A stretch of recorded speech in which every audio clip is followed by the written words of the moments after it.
और अशोकनगर से खबर आपको बता दें, जहां पूर्व मुख्यमंत्री दिग्विजय सिंह ने बड़ा बयान दिया है। आपको बता दें, उन्होंने कहा सिंधिया कांग्रेस में आए तो मैं विरोध करूंगा। सिंधिया के खिलाफ चुनाव लड़ने कांग्रेस के पास कई चेहरे हैं, यदि कोई नहीं मिला तो मैं खुद चुनाव लड़ूंगा। तो बड़ा बयान दिया है दिग्विजय सिंह ने सिंधिया को लेकर। तो दिग्विजय सिंह एक बार फिर से ज्योतिरादित्य सिंधिया को लेकर मुखर होते नजर आए, जहां पूर्व सीएम दिग्विजय सिंह ने बयान देते हुए कहा कि सिंधिया कांग्रेस में आए तो मैं विरोध करूंगा और साथ ही सिंधिया के खिलाफ चुनाव लड़ने के लिए कांग्रेस के पास में कई सारे चेहरे हैं, यदि कोई नहीं मिला तो मैं खुद चुनाव लड़ने वाला हूं। तो देखिए, एक बड़ा बयान इस वक्त दिग्विजय सिंह की तरफ से दिया गया है।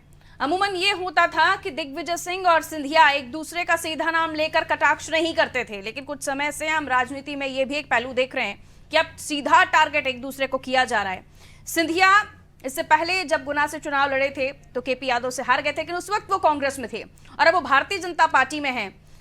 और भारतीय जनता पार्टी में वो जहां से चुनाव लड़ेंगे, दिग्विजय सिंह ने सीधे चुनौती दे दी है, अगर कोई चेहरा नहीं होगा तो वो खुद चुनाव लड़ेंगे।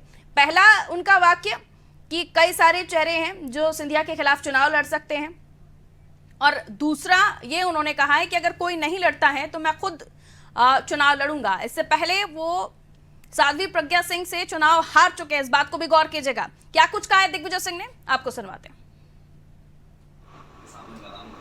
हमारे पास कई उम्मीदवार तैयार हैं जो लड़ने तैयार हैं, इसलिए मुझे यहाँ पे आने की जरूरत नहीं है, क्योंकि मैं राज्यसभा में पहले से हूँ। लेकिन कोई तैयार अगर नहीं होगा तो देखिए ये सांसद तो देखिए, सीधे तौर पर मुखर नजर आ रहे हैं दिग्विजय सिंह और कह रहे हैं कि फिलहाल तो वो राज्यसभा में है तो उन्हें आवश्यकता नहीं है कि वो मध्य प्रदेश में आकर चुनाव लड़ें, लेकिन अगर कोई नहीं मिलता है तो सिंधिया के खिलाफ वो ताल ठोकेंगे, साफ तौर पर चुनौती देते हुए नजर आ रहे हैं। लेकिन अगर दिग्विजय सिंह कुछ कह रहे हैं, कहा जाता है कांग्रेस में दिग्विजय सिंह चाणक्य की भूमिका में रहते हैं, और अगर उन्होंने कुछ कहा है तो उसके पीछे कई सारे मायने हो सकते हैं, एक रणनीति हो सकती है, एक एंगल हो सकता है, प्लान हो सकता है कांग्रेस का, जिसे हम समझने की कोशिश करेंगे और हमारे दर्शकों को भी समझाएंगे। ब्रजेश चौकसी जी हमारे ब्यूरो हेड हमारे साथ इस वक्त जुड़ गए हैं लाइव, जो हमें और भी समझाएंगे कि दिग्विजय सिंह जो कह गए हैं इसके पीछे की कथा कहानी क्या है। सर देखिए, दिग्विजय सिंह निश्चित तौर पर जो भी कहते हैं उसके अपने मायने होते हैं, लेकिन ये जवाब उन्होंने एक सवाल के रूप में दिया है। उनसे कहा गया कि आप क्या सिंधिया के खिलाफ चुनाव लड़ेंगे, तो उन्होंने कहा कि मैं राज्यसभा में हूं और अभी मुझे आने की जरूरत नहीं है, पार्टी के पास बहुत सारे लोग ऐसे हैं जो सिंधिया से मुकाबला कर सकते हैं, उनसे लड़ सकते हैं, यदि कोई नहीं मिलेगा तो मैं आने के लिए तैयार हूं। निश्चित तौर पर सिंधिया के सामने यदि दिग्विजय सिंह मैदान में उतरते हैं तो रोचक मुकाबला होगा। ऐसा होता नहीं है कि पार्टी में कोई उनके खिलाफ लड़ने को तैयार ना हो या कोई उम्मीदवार ना हो, बहुत सारे दावेदार होते हैं, किसी को भी लड़ाया जा सकता है किसी भी नेता के सामने। लेकिन क्या सिंधिया के कद का कोई नेता है?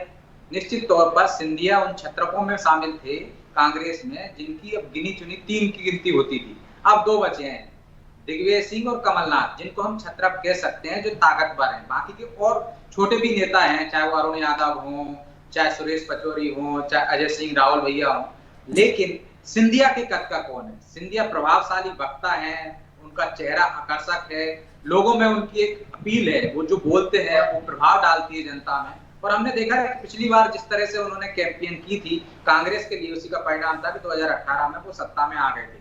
अच्छे भाषण देते हैं वो, और निश्चित तौर पर इसी वजह से बीजेपी ने पिछली बार उनको टारगेट पे लिया था, चेहरा उनका सामने था, इसलिए कहा था माफ करो महाराज हमारा नेता शिवराज। इस नारे के साथ बीजेपी की कैंपेन चली थी पिछली बार 2018 में, मतलब सिंधिया बनाम शिवराज का मुकाबला था।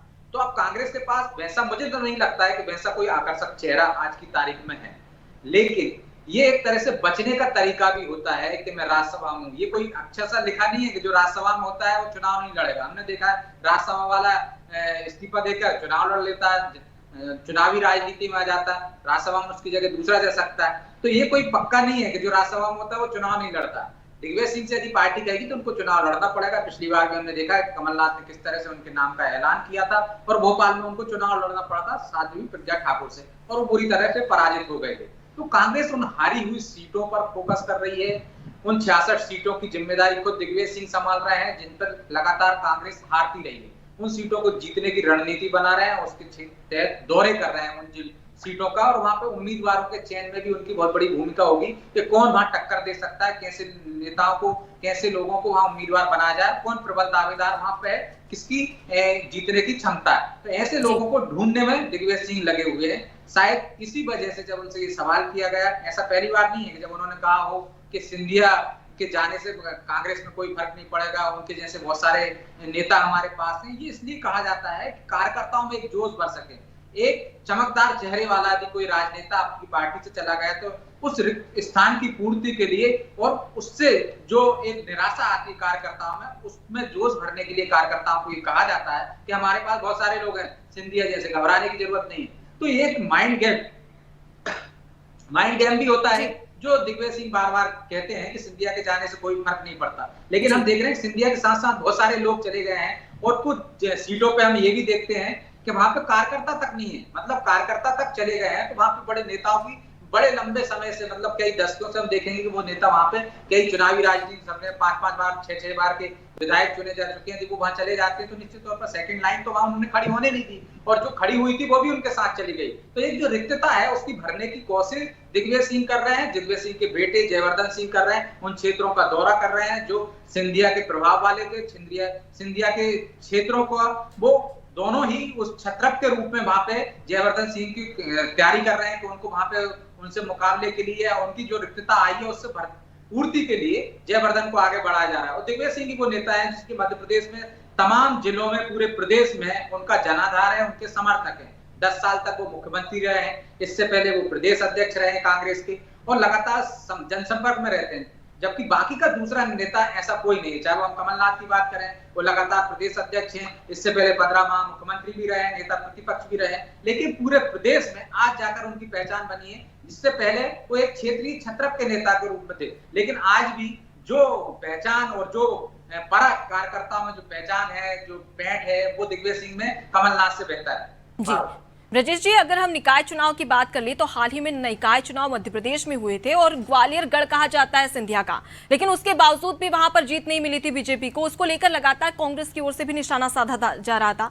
तो क्या इसी की वजह से दिग्विजय सिंह ज्यादा कॉन्फिडेंट नजर आ रहे हैं?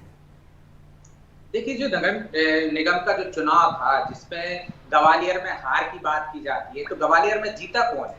आप ये देखिए, जो व्यक्ति बीजेपी का संघ से विचारधारा का व्यक्ति था वो चला जाता है बीजेपी से छोड़कर कांग्रेस में, उनकी जो विधायक बन जाते हैं, उनकी धर्मपत्नी को टिकट देती है, तो निश्चित तौर पर आरएसएस बीजेपी का जो नाराज खेमा रहा होगा, उसके सपोर्ट रहा होगा नगरीय निकाय चुनाव में, जिस वजह से और वहां पे जिस तरह से गुटबाजी देखी जा रही थी। पर लेकिन अनुपमा, ये एक ऐसा मामला है जिस पर आने वाले समय पर भी नजर रहेगी ही, और अगर वाकई ऐसा होता है कि दिग्विजय सिंह वर्सेस सिंधिया, तो मध्य प्रदेश की ये सबसे ज्यादा हॉट सीट होगी जिस भी सीट से ये लोग चुनाव लड़ते हैं, और उस पर सबकी नजर रहने वाली है। और जाहिर है जब ये दो फेसेस सामने होंगे, उस पर ना केवल वोट करने वालों के सामने चुनौती होगी कि वो किसे चुने, और उसके अलावा ये भी चुनौती होगी इन दोनों के सामने, साख का सवाल, नाक का सवाल हो जाएगा ये। लेकिन कितना आने वाले समय में धरातल पर उतरता है, क्योंकि जैसे कि अभी ब्रजेश जी भी हमें समझा रहे थे कि कार्यकर्ताओं में कई बार जोश भरने के लिए भी ये कहा जाता है कि सिंधिया उतना वर्थ नहीं रखते। कई ऐसे नेता हैं जो उनके कंपैरिजन में कांग्रेस के पास हैं। तो ऐसे आने वाले समय में देखना होगा कि ये जो दिग्विजय सिंह ने कहा है, ये सिर्फ जोश बढ़ाने के लिए, कार्यकर्ताओं में उत्साह बढ़ाने के लिए, उन्हें ये बताने के लिए कि और भी मजबूती है कांग्रेस के पास, और भी मजबूत नेता हैं, या फिर वाकई इस बात में कोई दम भी है? बिल्कुल, और सिंधिया के जाने से 2018 में कमलनाथ की सरकार भी गिर गई थी। तो अब ऐसे में देखने वाली बात होगी कि अब इसके बाद में दिग्विजय सिंह का ये बयान सामने आता है, उसके बाद में बीजेपी की ओर से क्या कुछ प्रतिक्रिया आती है।